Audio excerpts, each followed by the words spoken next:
Hello बच्चों, welcome to my YouTube channel. बच्चों, आज मैं आपके लिए लेकर आई हूँ कक्षा 8 की हिंदी की किताब का पाठ 18 नीड़ का निर्माण फिर। यह एक कविता है बच्चों, और इस कविता के जो लेखक हैं वो हैं हरिवंश राय बच्चन जी।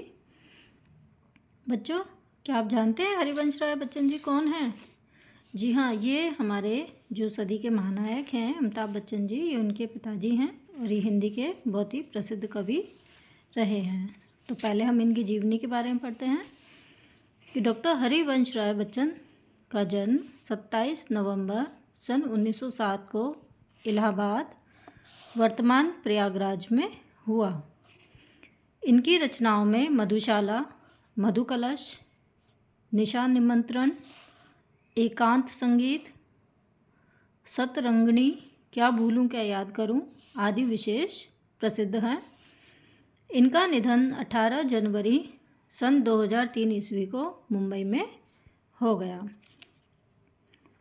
बच्चों, इस कविता में कवि के जीवन का उल्लास और उत्साह झलक रहा है। इसमें कवि ने जीवन की कठिनाइयों से लड़ने और सब कुछ नष्ट हो जाने पर भी फिर से नया निर्माण करने की प्रेरणा दी है। अर्थात कवि ने मनुष्य को आशावादी बनने की प्रेरणा दी है, वो भी किसके माध्यम से? पक्षियों के माध्यम से। बच्चों, पक्षियाँ अपने क्या बनाते हैं? घोंसला। नीड़ माने घोंसला। नीड़ का निर्माण फिर। पक्षी अपना घोंसला कैसे बनाते हैं? तिनकों से। अब वो जब आंधी आती है, बारिश आती है, ज़ोर से तूफान आता है तो पक्षियों का घोंसला टूट जाता है, लेकिन फिर भी पक्षी उससे हताश और निराश नहीं होते और वो अपने घोंसले का निर्माण दोबारा करते हैं। तो उसी के माध्यम से कवि ने मनुष्य को भी आशावादी रहने की प्रेरणा दी है। तो चलिए कविता की वीडियो शुरू करते हैं। नीड़ का निर्माण फिर, नेह का आह्वान फिर। बह उठी आंधी की नभ में, छा गया सहसा अंधेरा, धूलि धूसर बादलों ने भूमि को इस भांति घेरा। मतलब कवि कहता है कि पक्षी घोंसला बनाते हैं और वो अगर वो नष्ट हो जाता है तो उसको दोबारा फिर बनाते हैं और प्रेम से उसका आह्वान करते हैं। बह उठी आंधी की नभ में, कवि कहते हैं कि जिस तरह से आकाश में आंधी आने पर एकदम चारों तरफ धूल ही धूल छा जाती है और ऐसा लगता है कि जैसे अंधेरा सा हो गया। धूली धूसर बादलों ने भूमि को इस भांति घेरा, और धूल से भरे हुए बादलों ने भूमि को इस तरह से घेर लिया है कि जैसे अब ये अंधेरा मिटेगा ही नहीं। इसी तरह जब मनुष्य के जीवन में कठिनाइयाँ आती हैं तो मनुष्य को भी ऐसा लगता है कि अब ये मुसीबतें नहीं ख़त्म होंगी। रात सा दिन हो गया फिर, रात आई और काली, लग रहा था अब ना होगा इस निशा का फिर सवेरा। रात के उत्पात भय से भीत जन भीत कण कण, किंतु प्राची से उषा की मोहिनी मुस्कान फिर। नीड़ का निर्माण फिर, नेह का आह्वान फिर।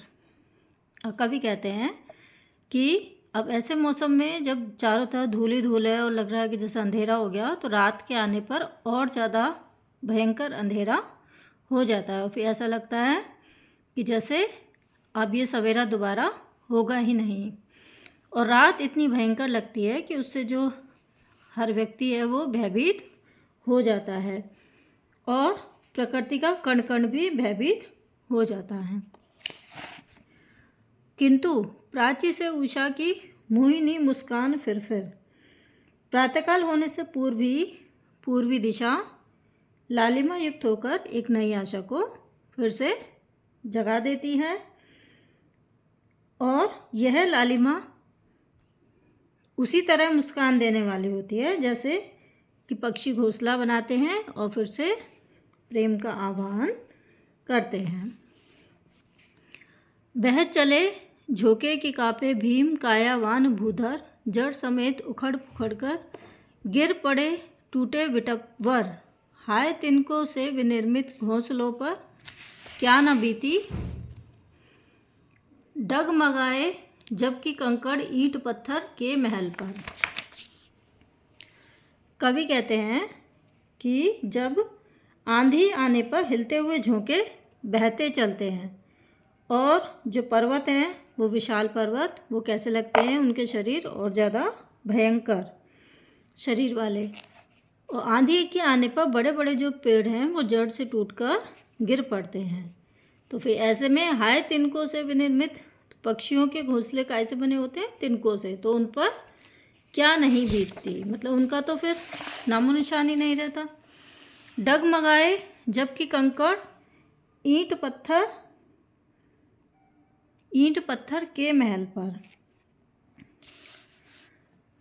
तो ईंट पत्थर और कंकड़ जो कि बड़े बड़े महलों को बनाने की जिनमें सामर्थ्य है, वो भी इस तेज जो आंधी है, तूफान है, उसमें डगमगाने लगते हैं। बोल आशा के विहंगम किस जगह पर तू छिपा था, जो गगन पर चढ़ उठा था गर्व से निज वक्ष फिर नीड़ का निर्माण फिर नेह का आह्वान फिर। इसमें कवि कहते हैं कि चिड़िया हमेशा कह रहे, विहंगम माने पक्षी, मतलब चिड़िया इतनी आशावान होती है कि वो हमेशा आशा लगाए रखती है कि कभी तो ये मौसम साफ़ होगा, और फिर वो किसी जगह पर छुप जाती है।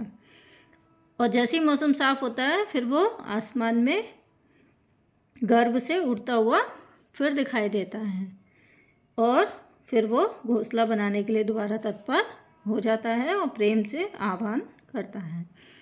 इसी तरह कवि ने कहा है कि मनुष्य को भी कठिनाइयों से घबराना नहीं चाहिए और बारंबार प्रयास करते रहना चाहिए। बच्चों अब देखते हैं इसके शब्दार्थ। नीड़ माने चिड़ियों का घोंसला, नेह माने स्नेह या प्रेम, आह्वान माने आमंत्रण या बुलाहट, भीत माने भयभीत या डरा हुआ, प्राची माने पूर्व दिशा, भीम कायावान भूधर विशाल आकार वाले पहाड़, विनिर्मित बने हुए, विहंगम पक्षी। आशा करती हूँ बच्चों आपको वीडियो अच्छी लगी होगी। मिलते हैं अगली वीडियो में, तब तक के लिए पढ़ते रहिए। चलिए गुड बाय।